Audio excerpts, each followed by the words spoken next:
The doorbell rang at exactly 7 o'clock on a rainy Tuesday evening in Seattle, and when I opened it, there stood Hector, the man whose betrayal had cost me my first job, my family's respect, and nearly my sanity 10 years earlier. My 8-year-old son Ethan bolted past me, threw his arms around Hector's waist, and looked up with pure joy before saying the words that stopped my heart cold. "Dad, you're finally home."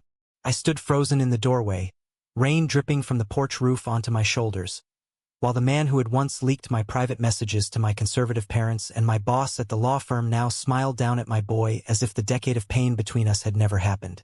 Ethan tugged Hector inside before I could speak, chattering about the new soccer cleats he wanted and how his teacher said he was the fastest runner in 3rd grade. Hector's eyes met mine over Ethan's head, those same hazel eyes that had once promised forever in our college dorm room, and I saw the flicker of regret he couldn't hide. "Chris," he said softly, using the nickname only he had ever used, "I know this is a shock. I'm not here to cause trouble. I applied for the coaching position at Ethan's school. I didn't know he was your son until the interview yesterday." I wanted to slam the door in his face. I wanted to scream about the night my father had disowned me over the phone because of the screenshots Hector sent in a moment of panic when I pushed him to come out with me. Instead, I swallowed the rage and led him to the living room, where Ethan was already pulling out his homework folder like Hector had been part of our routine for years. The three of us sat on the couch, me rigid, Hector cautious, Ethan glowing, and for the first time in a decade I felt the ground shift under the life I had so carefully rebuilt. That night after Ethan went to bed, Hector and I stood in the kitchen with mugs of coffee neither of us drank. He told me he had spent the last 10 years in Chicago working with at-risk youth, trying to make up for the fear that had made him sabotage the only person who ever truly loved him. I was terrified, Chris. My own father threatened to cut me off if I came out. I took it out on you. I'm not asking for forgiveness tonight. I'm just asking for a chance to coach your son's team and maybe prove I've changed. His voice cracked on the last word, and I hated how much I still wanted to believe him. The next morning, Ethan woke me at 6, already dressed in his soccer jersey, begging me to let Hector pick him up after school. I agreed because saying no would have meant explaining a past I had spent years shielding my son from. As I watched them drive away together, Hector's hand resting lightly on the steering wheel while Ethan waved from the back seat, a familiar ache settled in my chest. The ache of wanting something I had sworn I would never want again. Over the following weeks, the routine settled in with terrifying ease. Hector coached the under-9 team on Tuesdays and Thursdays. Ethan came home full of stories about Coach Hector's drills and the way he remembered every kid's favorite snack. My friends noticed the change first. Marcus, my best friend since law school and the only person who knew the full story, cornered me at our weekly coffee run. "You're letting him near Ethan? After what he did?" I shrugged, unable to explain the quiet peace on my son's face every time Hector walked through the door. At work, my caseload at the family law firm kept me late most nights. I defended parents in custody battles while my own home was slowly being rewritten by the very man who had once tried to erase me from existence.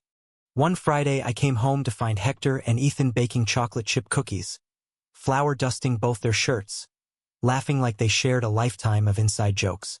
Ethan looked up at me with shining eyes and said, "Dad, Hector says we can be a team now, like a real family." The word "dad" coming from my son about Hector felt like a knife twisting in an old wound, yet I couldn't bring myself to correct him. That weekend, we took Ethan to the Seattle Aquarium. Hector paid for the tickets before I could reach my wallet.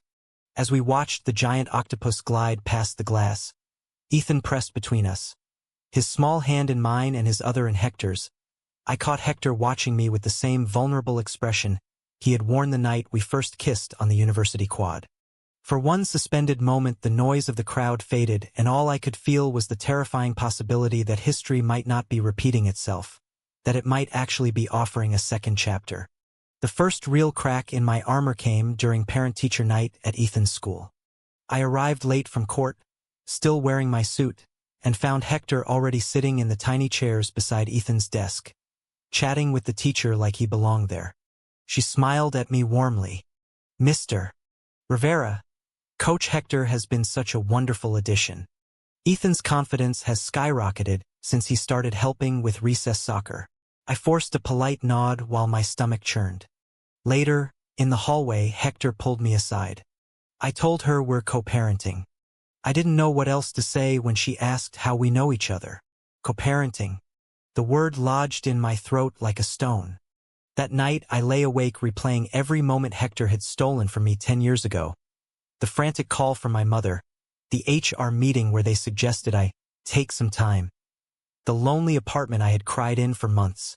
Yet here he was, helping Ethan with math homework and teaching him how to tie a proper knot in his cleats. The contradiction kept me up until dawn. Marcus refused to stay silent. Over beers at our favorite Capitol Hill bar, he laid it out. "Chris, you're the strongest guy I know. You built this life after he burned it down. Don't let nostalgia blind you.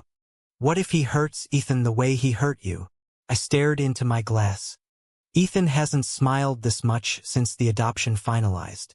I can't take that away from him. Not yet.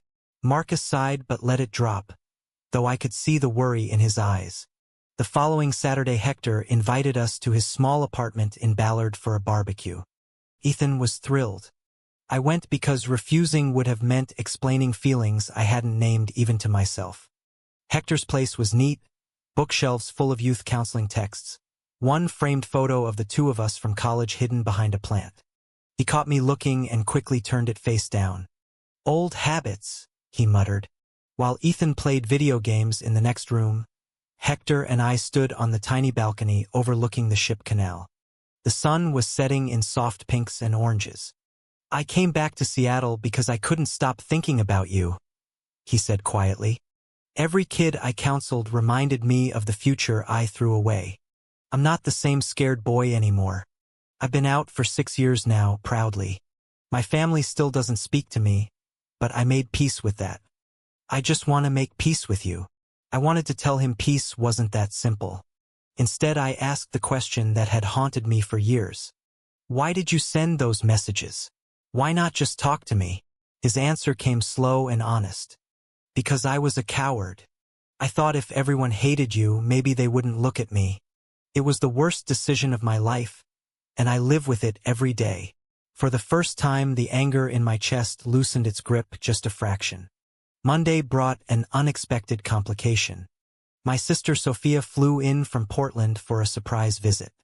She had been the only family member who hadn't completely cut me off after the scandal. When she saw Hector picking Ethan up from school, her face went pale. That evening at dinner, she cornered me in the kitchen. "Christopher, that man almost killed you. Emotionally, at least. How can you let him near Ethan?" I tried to explain the changes I saw in both of them, but Sophia only shook her head. "Just promise me you're protecting yourself too." The promise felt impossible when Ethan started calling Hector Papa H in the car on the way home. The nickname slipped out naturally, and neither Hector nor I corrected it. That night I stood at Ethan's bedroom door watching him sleep, the Seattle rain tapping against the window, and realized my carefully guarded heart was opening against my will. Tension peaked at the regional soccer tournament in Tacoma. Ethan's team made it to the finals thanks to Hector's coaching. I sat in the bleachers with Marcus, who had reluctantly agreed to come for moral support. When Ethan scored the winning goal, he ran straight to Hector instead of me. The crowd cheered while my best friend whispered, "You okay, man?" I nodded, but inside something cracked open. After the game, Hector lifted Ethan onto his shoulders for the victory lap. Parents congratulated both of us like we were a couple. One mom even asked how long we'd been together. Hector glanced at me, waiting for my answer. "We're figuring things out," I said, surprised by how easily the words left my mouth. That evening at the team pizza party, Ethan fell asleep in Hector's car on the drive home. In the quiet dark, Hector reached over and rested his hand on mine for just a second. "Thank you for trusting me with him," he said. I didn't pull away. The next week brought a new crisis. Ethan came home crying because a classmate had overheard his grandpa on the phone saying, "Two dads is weird." My son looked up at me with big worried eyes.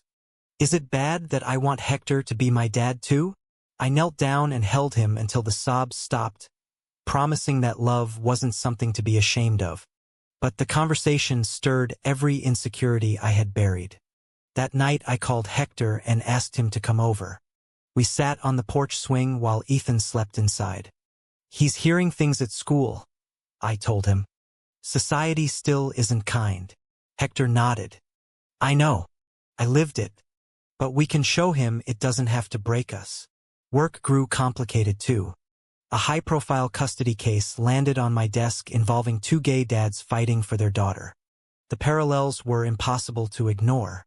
During preparation meetings, I kept seeing Hector's face in every argument about stability and love. One evening, I stayed late at the office staring at case files until Hector texted, "Ethan wants to know if you're coming home for movie night. I saved you popcorn." The simple message pulled me out of my spiral. Sophia called again, this time more insistent. I did some digging. Hector's been volunteering at LGBTQ youth centers. He's spoken publicly about his past mistakes. Maybe he really has changed. "But Chris, you've worked so hard to be the stable parent Ethan needs. Don't let history repeat itself." Her words echoed in my head during a particularly tough therapy session I had started attending alone. The therapist asked me point blank, "What are you afraid of losing if you let Hector in completely?" I answered without hesitation, "The version of myself that survived him the first time."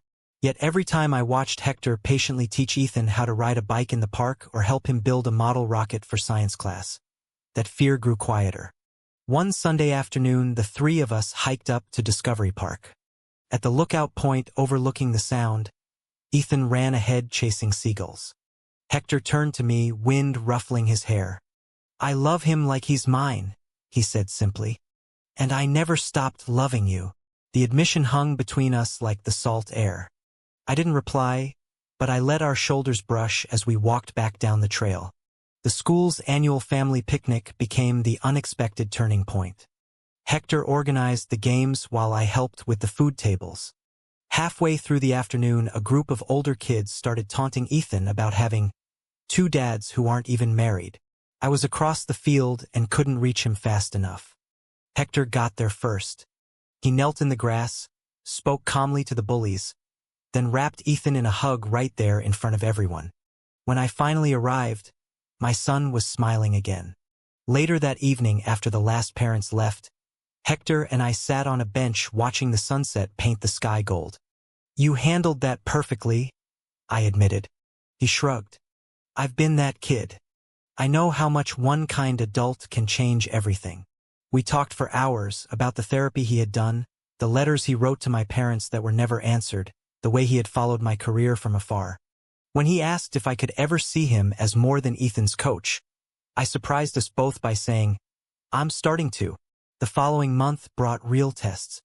My firm offered me a partnership that would mean longer hours and travel. Accepting it would mean less time with Ethan, but the financial security tempted me. Hector noticed my stress immediately.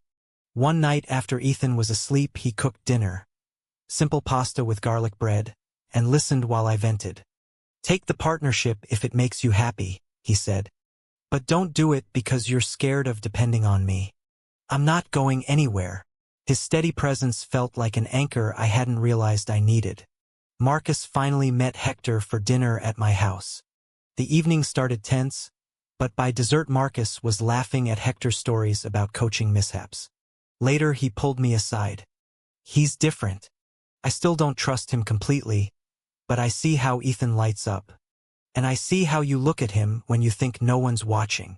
The admission lifted a weight I hadn't known I carried. Ethan's 9th birthday party became our quiet declaration. We held it at the park Hector had helped coach in. Friends, teammates, and even a few of my colleagues came. When it was time for cake, Ethan stood between us and blew out the candles. "I wished for us to stay together forever," he announced loud enough for everyone to hear. The applause that followed felt like acceptance I had spent years fighting for. That night, after the guests left and Ethan was tucked in with his new soccer ball, Hector and I sat on the couch sharing a single glass of wine. "I'm ready to try," I told him. "Not just for Ethan. For me too." He didn't kiss me. He knew we weren't there yet. but he rested his forehead against mine and whispered, "That's all I've ever wanted." Winter arrived with its usual gray skies and early darkness, yet our little household felt warmer than ever. Hector officially moved some of his things into the guest room for convenience, though we both knew it was more.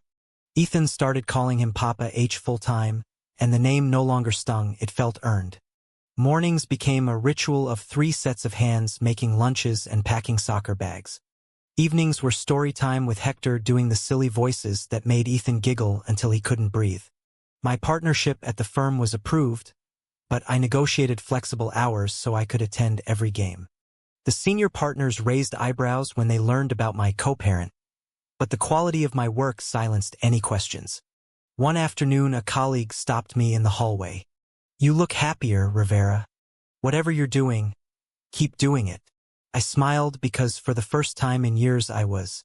The real test came when my father unexpectedly called. 10 years of silence broken by a shaky voicemail. "I hear you're doing well, and there's a boy involved." Sophia had apparently filled him in. I invited him for coffee at a neutral cafe downtown.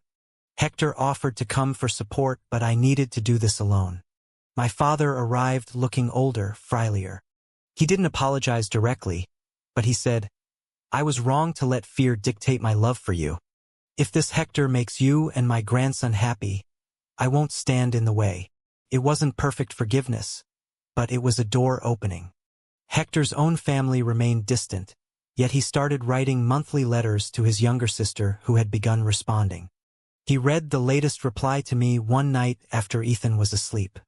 "She wants to meet Ethan someday," he said, voice thick. We sat together on the couch, his head on my shoulder, and for the first time I felt we were truly building something lasting. Spring brought soccer playoffs again. This time the whole family, Sophia, Marcus, even my father via video call, cheered from the sidelines. When Ethan's team won the championship, he ran to both of us, arms wide. In that moment, every late night of doubt, every painful memory, every risk we had taken felt worth it. Hector and I stood side by side, hands brushing, while flashbulbs from proud parents captured the scene. Summer vacation meant long weekends at the Oregon coast. We rented a small house with a deck overlooking the Pacific. Ethan spent hours building sandcastles while Hector and I walked the beach at dusk, talking about everything and nothing. One evening as the sun dipped into the ocean, he stopped, turned to me and said, "I want to be your partner in every sense. Not just for Ethan. For us." I answered by taking his hand and walking back toward the house where our son waited with marshmallows for the fire pit. Back in Seattle, the school year started with Hector moving fully into the master bedroom, our bedroom. Ethan helped carry boxes, beaming the entire time. My sister threw us a small housewarming dinner where she hugged Hector tightly and whispered, "Take care of them." He promised he would. The months that followed were ordinary in the best way. School plays, parent-teacher conferences, lazy Sundays cooking pancakes. We still argued sometimes about whose turn it was to do dishes or how late soccer practice should run, but the arguments ended with laughter and compromise.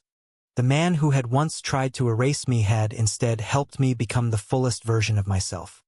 One crisp October evening, we sat on the porch watching Ethan ride his bike in circles under the streetlight. Hector rested his arm around my shoulders. "Do you ever regret letting me back in?" he asked softly. I shook my head. "I regret the years we lost, but I'm grateful for the years we're building." Ethan coasted to a stop in front of us, cheeks pink from the cold. "Can we get ice cream tomorrow?" All 3 of us. We both nodded. As he pedaled away again, Hector and I shared a quiet smile. The past had returned, the wound had healed, and our son had chosen the path none of us expected. True or false?